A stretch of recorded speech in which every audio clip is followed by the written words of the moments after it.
Might help if we have the mic on. Second time I've done that. But anyway, like I said, it's Kendrick and Dusty talking sports. Still waiting on it open and still waiting on the background if you missed that when I was lip syncing.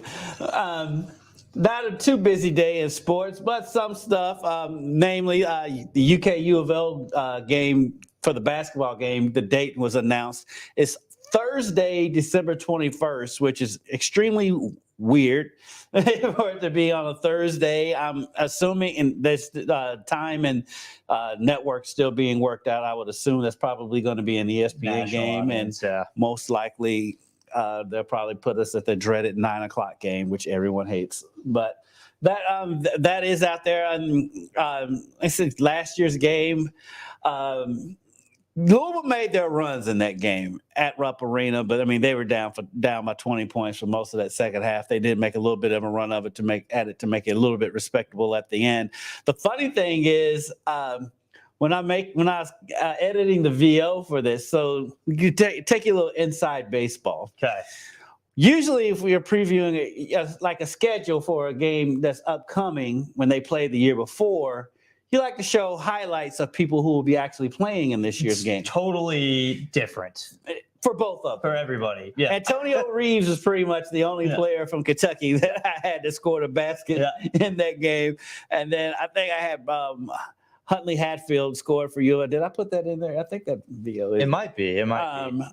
But oh, we may not. Yeah, there we go. There we go. Those two will be back, Kenny Payne and John Calipari. And then there's Brandon Huntley Hatfield with the pump fake and the baseline dunk.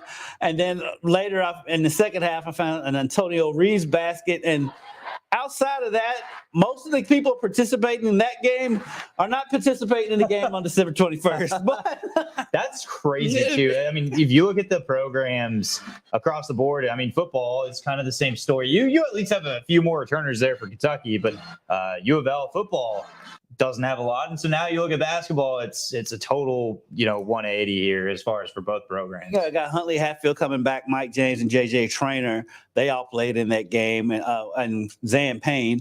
But for Kentucky, Antonio Reeves, he played the most minutes out of the people returning, and he didn't score that much in that game either. And so it'll be a big game. Of course, both fan bases are already talking trash. Yeah, naturally. I mean, that's the only way they can start this thing off. That's what you're supposed to do. Merry Christmas. I don't like your team. Yeah, because like I said, that's usually about the time of year when that game hits. It's about in December 20th, usually somewhere between the 20th and New Year's Eve. But it's usually on a Saturday. So Thursday night. Night. That's your prime time. That is going to be your well, you hope. Yeah, I hope that's the prime time. Usually, being honest with you, CBS has treated that game with more respect over the years than ESPN has, to be perfectly honest. So there's no telling where that game will be. Wouldn't be surprised if it's on ESPN too. It should not. I hope not. I hope not. That's one of the best rivalries in sports, man. I would hope they did do better, a little better than that at least. But yeah, exciting. I'm super excited to have that on the calendar. I think that. We've talked about this a little bit earlier this past week, but a lot of, these past couple weeks and really the summer is used to say, hey, circle your calendar here, circle your calendar here. Right. I'm excited to finally get to the days that are circled, right? And that starts with obviously next week with UofL football and Kentucky football. And then, of course, you have this now to look forward to. It's starting to get to the point where, hey, every single day almost, it feels like we have something. There's going to be something new. Yeah, I'm excited about that. UK, they released their full non-conference schedule today. I mean, their non-conference. In the past, you could knock UK for their scheduling. Not this year. Let's say they play Louisville. They have North Carolina on the schedule. They have Kansas on the schedule. Gonzaga comes to Rupp Arena this year. So they do play an extremely tough schedule. And not to mention the SEC is so much improved over the past couple of seasons. I mean, Tennessee's going to be right there. I mean, just looking down the stretch, I mean, Florida should make a rebound. Of course, Alabama and the SEC West has been really strong lately. So Kentucky has a very, very tough schedule with a young team, but an extremely talented team. I think that's, a huge reason why you may see them down the stretch doing better than most squads, simply because, think about this over the summer.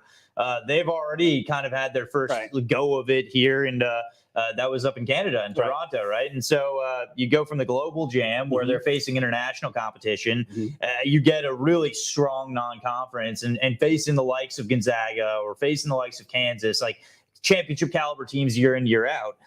That's only going to help you with a measuring stick. The idea of how good are my kids actually. They'll be battle tested. Yeah, battle tested is key, especially down the stretch when, you get some squads that go into the NCAA tournament and, you see the Wichita States of the world sometimes that crack it, and you look at their best win and, it's against ITT technically. I mean, it's just, this helps a lot more. So if you're looking at it from a negative perspective at home, if you're like, dang it, Kentucky has to face all these good teams, don't look at it this way. I mean, look at it as that is awesome. We get to face the best. It's exciting because one of the things that they still play a slew of games, not the neutral court games, but their home schedules has been kind of, because the SEC hasn't been what it should be. But now that UK season ticket is a pretty good season ticket this year. And the weird thing is with the Gonzaga, they're playing that game like in February. Is it? And that's a home game. Yes, a home game this year. Huge. So it's in January or February. I can't remember the exact date,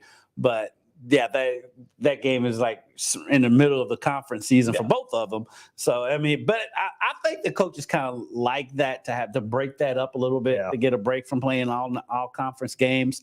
But it's going to be exciting. UofL's full schedule should be coming out in the next few weeks, and so it's an exciting time. And like I said, around here, yes, football kicks off next week. But it's basketball season around here all the time. Yeah, so that's the best. That's the best part, man. I'm excited to experience that and to ultimately see these teams tip off. That's why I've had this whole time of year circled on my calendar. I've really had the month of September circled, and from that point on, it just gets good and it gets better until you go through the Derby. Really, it doesn't stop. No, it's nonstop pretty much from here on out. Yeah. And speaking of basketball in our area, Bellarmine's another one of our powers, one of our Division I powers. Great moment today. Landon Hacker, who has been a walk-on for the team, this afternoon they surprised him in their team meeting. Let's just let you hear what happened today. I'm probably guilty, guys. Just saying, what do you need? Is there anything we can do for you? What do you need me to do? Is there anything you need me to do? Yeah, well, this is one of the times that I do need you to do something, and I need you. Yeah. Landon Hacker in scholarship, baby! Yeah! That's always so awesome. The walk-on Landon Hacker earning himself a scholarship with the Bellamy Knights. Bellamy is one of those programs that you can't help but root for. Look how deep that three is. Yeah, that's no wonder he's getting. It's like Jimmer, man. That's awesome. Yeah, wow. The kid can play, and he can put points on the board. And Bellarmine's always fun to watch. We all love Scotty Davenport. He's hitting some deep threes. How's this dude a walk-on? Wow. That is incredible. You sit here and you look at all of the successful walk-ons, whether it's football, basketball, baseball. There's always, through every program, there's a guy that comes up that you're like, how did this happen? That you were overlooked, and to be able to have this opportunity to get a scholarship, that's life-changing. Right. It's life-changing for him, life-changing for his parents. Always great to see that. Those videos never get old. No, they never do. No, they really never do. That is good on Bellarmine for doing that. And, obviously, not only is it a big deal for him, but I think the teammates, you saw the reaction right there. They feed right into it also. That gives them confidence in a guy that they know is going to stay around and to give you a kind of another face to your program. That's awesome. So good for them. Yeah, shout out to Roy Krutler. I think if I mispronounced your last name, please forgive me, Roy Krutler, shouting us out, saying, I'm ready for Cards Football, Go Cards. If you ever want to interact with the show or ask us a question, just hit us up, just send us a message. And we've got it up right here. We can look and see it, so we can answer your questions if you have any questions. Getting back to football, because it is football season. Tomorrow is going to be stressful for all of us in television. It's gonna be brutal. Yeah. But it's good. It's good. We love this. The heat is wreaking havoc on high school football in our area. Many games have changed times. Just off the top of my head, I know the male Ballard game is still 7:30. Some games have moved to 8 o'clock. Some games are even as late as 8:30. I think St. X and Central, that game is now an 8 o'clock game. Bullet East at PRP is now an 8:30 game. KCD is now an 8 o'clock game. That might be 8:30. Please forgive me if I got it wrong. Go to Twitter. These are going to be a lot, man, of games that go practically to 11 o'clock at night. And I mean, some games have been moved. The Shawnee at Jeffersontown, the J-Town game. J-Town off to a 1-0 start for the first time in a while. And probably a good chance to go 2-0. That game is not until Monday at 6 o'clock. That's insane. That's insane. That's so brutal. And think about this, the fact that they're having to accommodate this way this early on in the season, I mean, you're trying to already get into a routine, right? So the fact that week 2 is like this, that just throws, at least every team is going through it, right. But that throws off every part of the way that you navigate each practice. One day you have your walkthrough, you have days where you're just basically focusing more on defense, more on offense. It shakes it all up. And so It's just a huge, I guess, it kind of thwarts the plans of some coaches. And I think the one nice thing will be, at least by the end of this week, we can kind of maybe see these teams battle tested a little more, because we're going to find out the good teams this week, I feel like. Yeah, you'll find out real fast. I said that Ballard at Mail game should be another classic rematch of last year's 2 games, including the crazy state semifinal game at Ballard that Mail won on a fumble on the last play of the game. That Coach Morton does not want to talk about. That's for sure. I don't want to talk about it. I don't blame him either. But like I said, we have St. X at Central. That'll be a good game. Christian Academy is going across the bridge to take on New Albany. That'll be interesting to see that game. And so we will have tentatively it's somewhere between 8 and 10 games. Like I said, the scheduling has been difficult and schedules all over the place. But we're going to get you your highlights, and the show must go on. So we're going to have a show on Friday night, no matter what, and it's going to be the same amount of time. Just depends on how we feel it. The most fun part about this will be also score updates, because I guarantee you, Kendrick, there's going to be there's always these like last second decisions too. Oh, we're going to kick off actually 30 minutes later, and that'll be a blast tomorrow. Right, yeah, because I said with a lot of these games kicking off at 8:30. Some of these games will be running up right up until the game, till the show starts. Because I was honestly, when I was making the schedule, I was trying to avoid any 8:30 kicks just so we could get all of our scores in. But that's going to be impossible. This isn't a perfect world here, unfortunately. But when at the end of the day, it's for the safety of the kids and the safety of the players, because they got about 20, 30, 40 pounds of equipment on running around out here in this heat. So taking care of them is priority number one. I mean, it's hard for these coaches to adjust. Some coaches, their philosophy is we practice in the mornings. Others are practicing at 6:30, 7 o'clock at night. And so it's going to be interesting. Hopefully this is the last Friday we have to deal with the heat. But around here, Dusty, I'm just going to let you know that sometimes we might hit an 80, 85 degree day in October. That's okay. I grew up in an area where it was the desert in California, and so outside of what they're dealing with right now, it was Santa Clarita, California, the lovely valley, as we like to call it, and it gets to 100 and something degrees out there constantly. And my dad, he wanted to leave really badly, and one of the main reasons why is if you ask him how many seasons they have, he'll say there's 4. It's hotter and hotter than that, And so that's Santa Clarita. So this doesn't bother you. Well, he's going to get off 4 seasons now. Yeah, in Boise, Idaho. This is in Boise. It's different, that's for sure. But I'm excited. Also, I'm excited for you, Kendrick, because it sounds like you pronounced Roy's last name right. So I got it right. Yeah, good job.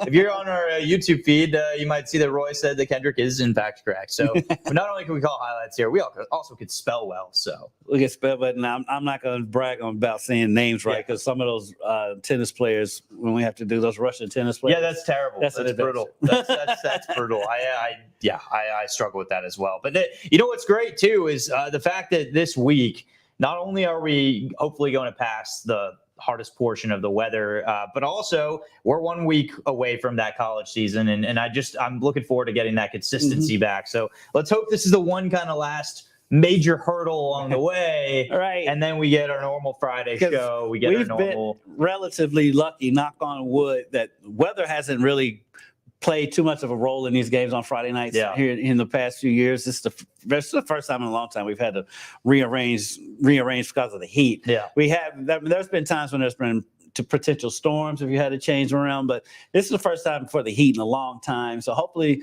we're through that portion of the schedule, and hopefully that we don't have any too much crazy weather going forward through this season. But as we wrap up here, big day for Savannah DeMelo for Racing Louisville. Not only, I mean, this has been a season she'll never forget. It's a breakout season, her second year in the NWSL playing for Racing Louisville. She makes the U.S. women's national team, starts a couple of games in the World Cup. She comes home and returns home, and what does she get? A contract extension. We don't know the figures on the extension. We just know she has been extended from 2025 to 2026. So she has an extra year here in Louisville. I've got a feeling that they're going to try to keep her around as long as possible. She is, like I said, she's turned into one of the best players in the NWSL in a very short period of time. She's the face of the franchise. And let's be honest, you saw Racing actually, they were battling pretty hard in the Challenge Cup without her, but this is a completely different squad, obviously, with her there. She's the heart and soul of this team. And, she was going on a stretch there, too, with consecutive games with the goals and assist after assist. I mean, she is across the board. She is this super talented player that I think Racing did the right thing here, recognizing that she should be staying. She should, call Louisville her long-term home, and that they, market and build around her, because they're a pretty solid team, even without her. But with her, they're one of the best in the NWSL. So and really like you, she's a California kid. Yeah, which is why she's the best. No, I'm just kidding. That may be her one knock. Let's be honest. But I'm super happy that Racing made this decision, and happy for Savannah because, as you mentioned, I mean, her resume speaks for herself. This particular year, she has broken out, and to be able to get on the international stage, I should say, and start. I mean, started in game one. That's a big deal. So good for her that she was able to get that experience. She probably took home, I would imagine, quite a few pointers from the likes of Alex Morgan, and Megan Rapinoe, all of those. I mean, that's got to be extremely exciting to play with those people, the people you've grown up watching. I mean, I always ask them. I even ask the guys like going into the NBA and the NFL, what's that like when you step on the field or step on the court with somebody you've been watching all your life? I mean, I can't imagine. And you're competing against them because you have to get over it really fast. Yeah. Because some of these guys, like Steph Curry, is coming straight at you. So, he's no longer your hero. He's your rival all of a sudden. Right. And so that's got to be a great moment. Had to be an excellent moment for her to be able to practice with them. And shout out to Racing Louisville, recognizing that, we need to get this done. And because there's no better way to build your franchise, or this is year 3 for the franchise, than to get that franchise player and build around them so the fans can get around her, get to know her, get her out in the community and make her the face of this team. And because that'll bring the fans out. You may see some more billboards possibly, I would imagine, or at least some sort of posters of DeMelo around town. You should. So what we need to, how they have the Jack Harlow, this is Jack's Louisville, and you have this. Let's bump the brakes. She's not quite there. I want her. I want the this is Savannah's Louisville. Let's get her. Let's get her a little banner. Let's give her a couple of years and maybe a title before we do all that. It's time. Savannah, you've gone a long way. You can't get a Savannah's Louisville with one player of the month. So, but she's on her way. But shout out to Savannah, one of the nicer players you are. Yeah, all those players are Racing Louisville and Lou City while we're at it. They're all great to deal with, easy to work with, and it's great working with them. But we're going to wrap it up because we got a whole lot going on. Touchdown Friday night is going to be fun. It's gonna be an adventure. And just bear with us. It's gonna be difficult to navigate through all the schedule changes, and hopefully not too many more change. I hope not. From what they are tonight. But well, now we'll see you all tomorrow. We wasn't expecting to do a podcast today, so we'll do a podcast again when we get to it. Probably, you'll see. I'll do my classic weekend. Well, Monday will be game. Yeah. Monday we start game week for everybody, so we'll have plenty of sound from Jeff Braun, Mark Stoops, and we will have all of that. So I'll probably pop in here for a podcast with that and preview all of them, and we will have that throughout the week. Yeah, and you will probably see us together on Wednesday before. And Tom Allen, don't let me forget Tom Allen. Yes, can't forget Tom.